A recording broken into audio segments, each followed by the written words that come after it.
Oi, pessoal! Hoje nós vamos ler o livro de Neemias, os capítulos 4, 5 e 6. Quando Sanbalate soube que estávamos reconstruindo o muro, ficou furioso. Ridicularizou os judeus e, na presença de seus compatriotas e dos poderosos de Samaria, disse: "O que aqueles frágeis judeus estão fazendo? Será que vão restaurar o seu muro? Irão oferecer sacrifícios? Irão terminar a obra num só dia? Será que vão conseguir ressuscitar pedras de construção daquelas montanhas de entulho de pedras queimadas?" Tobias, o amonita, que estava ao seu lado, completou: "Pois que construam. Basta que uma raposa suba lá para que esse muro de pedras desabe. Ouve-nos, ó Deus, pois estamos sendo desprezados. Faze cair sobre eles a zombaria e sejam eles levados prisioneiros como despojo para outra terra. Não perdoe os seus pecados, nem apagues as suas maldades, pois provocaram a tua ira diante dos construtores." Nesse meio tempo, fomos reconstruindo o muro até que em toda a sua extensão chegamos à metade da sua altura, pois o povo estava totalmente dedicado ao trabalho. Quando, porém, Sanbalate, Tobias, os árabes, os amonitas e os homens de Asdod souberam que os reparos nos muros de Jerusalém tinham avançado e que as brechas estavam sendo fechadas, ficaram furiosos. Todos juntos planejaram atacar Jerusalém e causar confusão.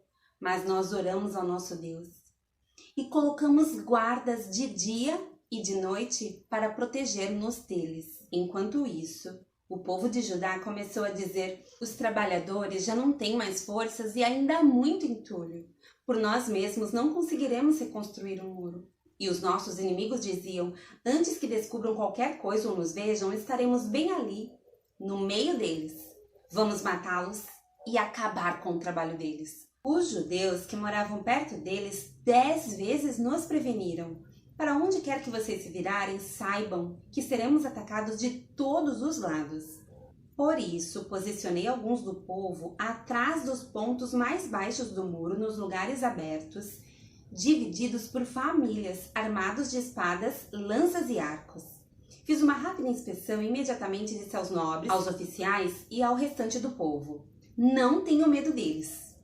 Lembre-se de que o Senhor é grande e temível, e lutem por seus irmãos, por seus filhos e por suas filhas, por suas mulheres e por suas casas."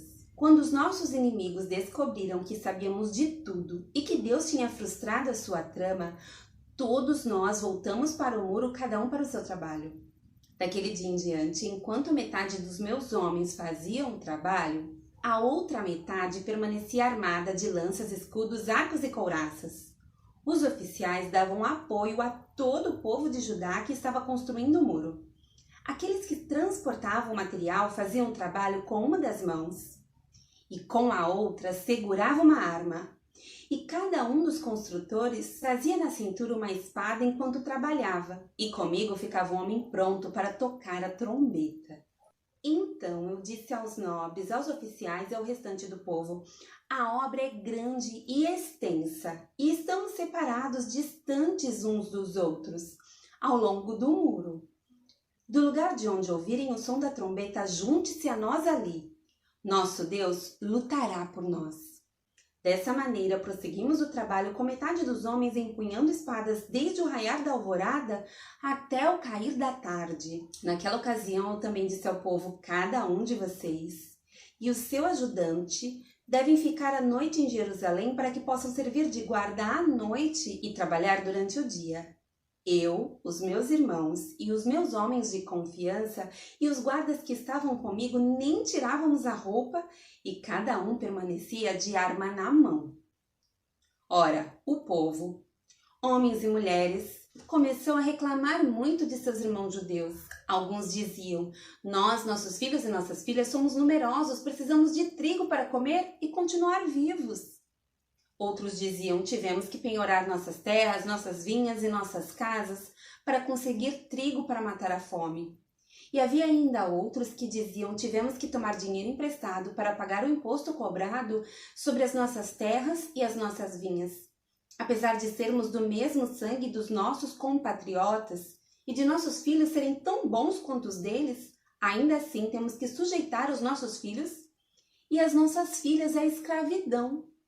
E, de fato, algumas de nossas filhas já foram entregues como escravas. E não podemos fazer nada, pois as nossas terras e as nossas vinhas pertencem a outros. Quando ouvi a reclamação e essas acusações, fiquei furioso.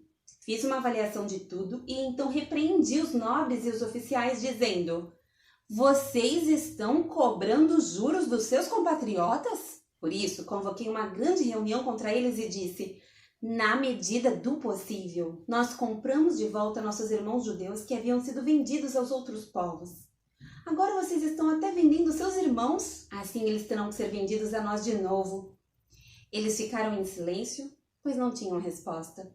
Por isso prossegui. O que vocês estão fazendo não é certo. Vocês devem andar no temor do nosso Deus, para evitar a zombaria dos outros povos, os nossos inimigos. Eu, os meus irmãos e os meus homens de confiança também estamos emprestando dinheiro e trigo ao povo. Mas vamos acabar com a cobrança de juros.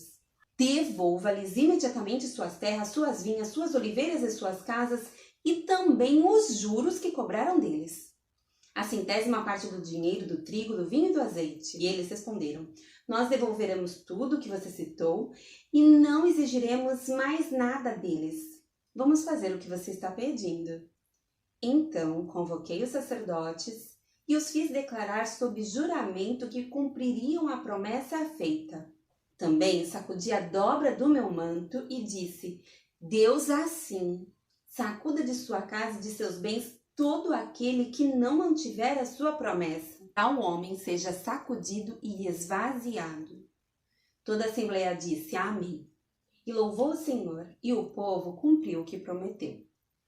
Além disso, desde o 20º ano do rei Atarxerxes, quando fui nomeado governador deles na terra de Judá, até o 32º ano do seu reinado, durante 12 anos, nem eu nem meus irmãos comemos a comida destinada ao governador. Mas os governantes anteriores, aqueles que me precederam, puseram peso sobre o povo e tomavam dele 480 gramas de prata, além de comida e vinho.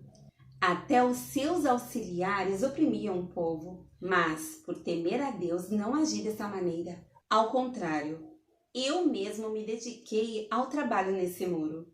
Todos os meus homens de confiança foram reunidos ali para o trabalho e não compramos nenhum pedaço de terra. Além do mais, 150 homens entre judeus do povo e seus oficiais comiam à minha mesa, como também pessoas das nações vizinhas que vinham visitar-nos. Todos os dias eram preparados à minha custa um boi, 6 das melhores ovelhas e aves, e a cada 10 dias eu recebi uma grande remessa de vinhos de todo tipo. Apesar de tudo isso, jamais exigia comida destinada ao governador, pois eram demasiadas as exigências que pesavam sobre o povo.